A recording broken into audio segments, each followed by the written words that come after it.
Bonjour, je m'appelle Jérôme Ravenet et je vous partage sur ce fil de podcast la synthèse de cours donnés dans différents instituts depuis 2004 autour des théories et des pratiques médicales issues des traditions anciennes d'Orient et d'Occident.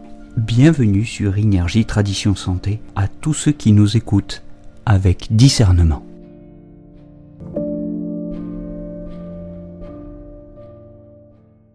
On se retrouve pour parler du 67 vessie, Zhi-yin, l'extrémité du yin, le point numéro 67 du méridien de la vessie, un point qui se trouve sur la face latéro-externe du pied, à 0,1 tsun, comme disent les Chinois, en arrière du coin externe de l'ongle du petit orteil, du cinquième orteil.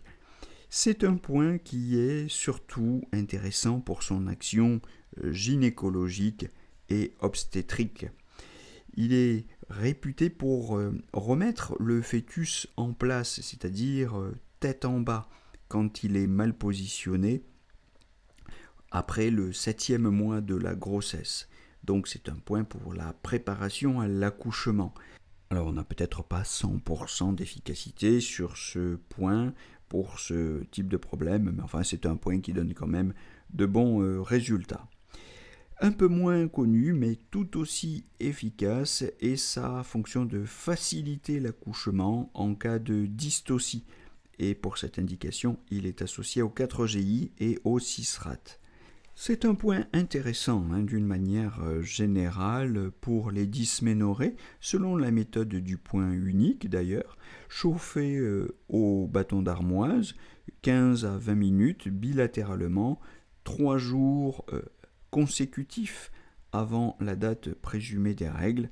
Voilà, pour toutes celles qui ont des règles douloureuses, spécialement au déclenchement des règles, c'est une méthode sans danger qu'on peut enseigner à toutes les patientes.